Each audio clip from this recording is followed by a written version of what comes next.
नमस्कार, जय श्री महाकाल। आज मैं आपको शिव जी के एक ऐसे मंदिर में लेके जाने वाली हूँ जो बहुत अद्भुत और भव्य है, जिसको देख के कोई भी मंत्रमुग्ध हो जाता है। जी हाँ, हम बात कर रहे हैं पन्ना के चौमुखनाथ मंदिर की। तो चलिए सफ़र शुरू करते हैं। चौमुखनाथ के लिए हमारी यात्रा शुरू होती है बुंदेलखंड के छतरपुर से। राष्ट्रीय राजमार्ग 39 पर 125 किलोमीटर का ये सफ़र पन्ना और फिर देवेंद्र नगर से होते हुए सलेहा की नचना कोठार पहुंचता है, जहां स्थित है दुनिया के प्राचीनतम मंदिरों में से एक चौमुखनाथ मंदिर। राष्ट्रीय राजमार्ग 75 रीवा सतना से नगौद होकर भी यहां पहुंचा जा सकता है। यहाँ से सबसे नज़दीकी एयरपोर्ट खजुराहो है, और यदि आप ट्रेन से आना चाहते हैं तो खजुराहो, छतरपुर, सतना, जबलपुर नज़दीकी रेलवे स्टेशन है, जहाँ से आपको टैक्सी मिल जाएगी।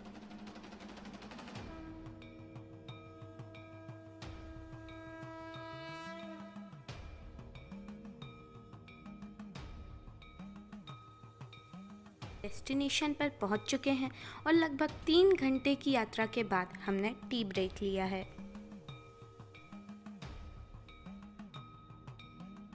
इस स्थान की प्राचीनता एवं उत्कृष्टता का अंदाज़ा आप इसी बात से लगा सकते हैं कि महाकवि कालिदास ने अपने प्रसिद्ध ग्रंथ कुमार संभवम में इसका उल्लेख किया है। कला और स्थापत्य शैलियों के आधार पर चौमुखनाथ का यह मंदिर गुप्तकालीन लगभग 5वीं या 6वीं शताब्दी का प्रतीत होता है। मंदिर के प्रवेश द्वार के भांति मंदिर के शिखर पर भी 2 शेरों की प्रतिमाएं स्थापित है। नागरा शैली के शिखरों का ये उत्कृष्ट उदाहरण है। पत्थरों के एक ऊंचे प्लेटफॉर्म पर बनाए गए मंदिर के लिए 7 सीढ़ियां चढ़कर भीतर जाना पड़ता है। सीढ़ियों के दोनों ओर सिंह की प्रतिमाएं स्थापित हैं। गर्भगृह के ठीक पहले बरामदे में 3 द्वार रखे गए हैं, जिसके ठीक सामने गर्भगृह, जिसमें अनोखी 4 मुंह वाली शिवलिंग स्थापित है।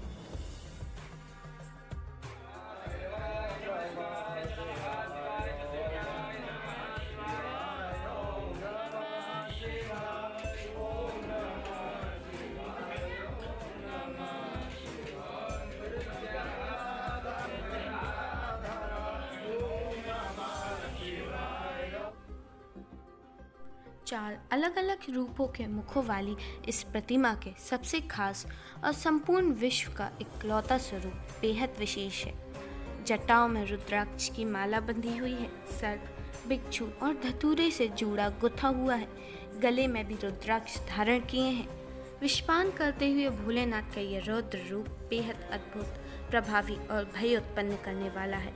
विषपान पीड़ा से फटे हुए नेत्र, खुला मुंह और तीखेपन को प्रदर्शित करती जीवा ऐसा प्रतीत करवाती है जैसे भगवान भोलेनाथ सृष्टि की रक्षा के लिए हर पल विषपान कर रहे हों। वीर, रौद्र एवं भयानक तीनों रसों की व्यंजना इस प्रलयकारी रूप से स्पष्ट हैं। भगवान चौमुखनाथ का पश्चिम मुख। जीवन की किशोर अवस्था का यह मुख दूल्हे के श्रृंगार रस से परिपूर्ण है। मुख की सुंदरता इतनी आकर्षक है जैसे श्रृंगार के सभी रस साकार हो उठे हों। गले में हार एवं कानों में कमनीय कुंडल हैं। सर पर रत्न जड़ित मुकुट में कलगी और झूमर लटक रहे हैं। नेत्रों में रस भरी मादकता है और होंठों पर मंद मंद मुस्कान।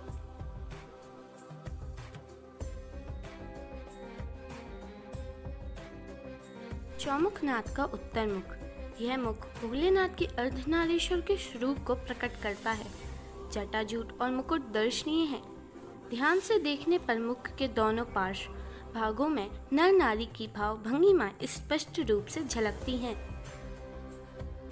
चौमुखनाथ का पूर्व मुख जीवन की सर्वोत्कृष्ट ध्यान और समाधि अवस्था का है।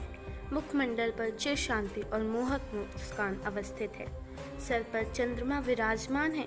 पूर्वमुखी यह मुख भगवान के समाधिस्थ योगेश्वर महादेव का है। प्रतिमा के 4 मुख जीवन की 4 अवस्था धर्म, अर्थ, काम और मोक्ष को परिलक्षित करते हैं, जो सर्व, भय, रुद्र और महादेव को इंगित कर रही हैं। यह प्रतिमा पृथ्वी, जल, अग्नि, वायु और आकाश 5 महाभूतों को समेटे हुए है। बड़ी बारीकी से आभूषणों, बालों, जटाओं, कुंडल एवं भावों को सजाया गया है।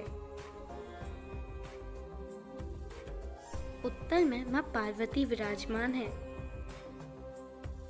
बरामदे के मोटे पत्थरों में नक्काशीदार खिड़कियां हैं। छत को पत्थर की बीमों से पाटा गया है। गर्भगृह के प्रवेश की दोनों ओर शेष साई विष्णु और अलंकृत स्तंभ स्थित हैं। बाहरी पार्श्व भाग में नाचते गाते बौनों की मूर्तियां शिलाखंडों पर गहन सुंदर आकृतियां प्रदर्शित हैं।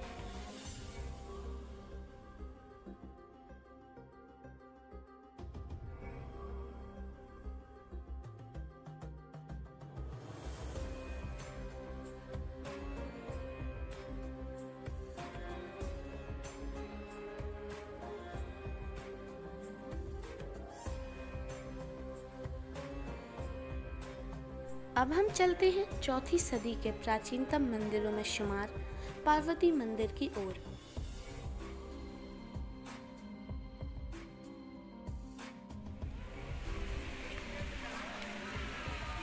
यही है वो पार्वती मंदिर जिस दुनिया के सबसे प्राचीनतम मंदिरों की सूची में आता है। यह मंदिर गुप्त कालीन करीब चौथी सदी का माना जाता है और यह मंदिर तब का है जब इंसानों ने मंदिर बनाने की कला सीखी थी। तभी तो ये बिना शिखर का मंदिर है। ये केंद्र संरक्षित स्मारक है और सावन के दिनों में यहाँ पे श्रद्धालुओं की भारी भीड़ उमड़ आती है।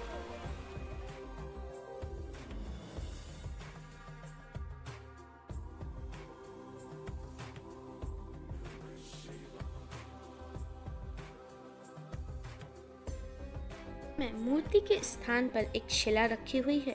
लोग बताते हैं कि ये मूर्ति वर्तमान में बांदकपुर दमोह में स्थित है। चौखट पर मकर वाहिनी गंगा और कुम्र वाहिनी यमुना की आकृतियां उत्कीर्ण हैं। द्वार अलंकरण के संबंध में 12 मेहर का मत है कि चौथाई भाग में द्वारपाल शेष में मंगल विहंग का अंकन होता है।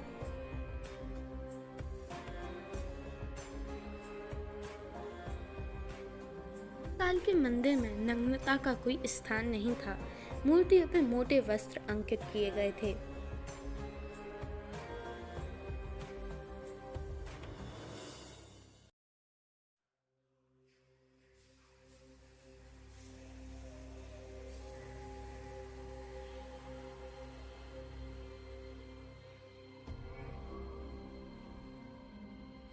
मुख्य मंदिर के नजदीक ही हिंदू उत्सव समिति ने अपना 57वां शिवलिंग निर्माण एवं रुद्राभिषेक का कार्यक्रम किया।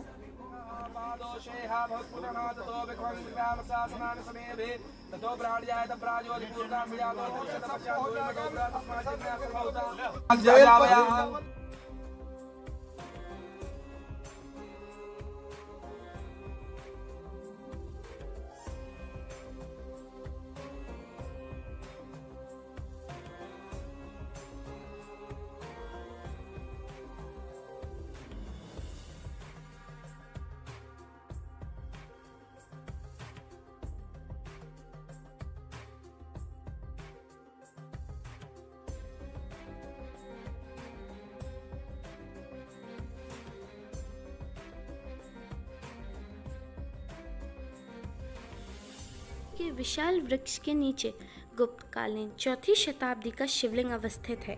ये स्थान सन्यासी बाबा के नाम से प्रसिद्ध है। बुंदेलखंड के इस ऐतिहासिक धार्मिक महत्व के स्थानों पर एक बार जरूर जाइए और देखिए अपनी गौरवशाली संस्कृति और परंपराओं की झलक। दुर्लभ स्थानों के दर्शन और विस्तृत जानकारी के लिए मेरे चैनल को सब्सक्राइब करें, जिससे आपको ये जानकारियाँ मिलती रहें।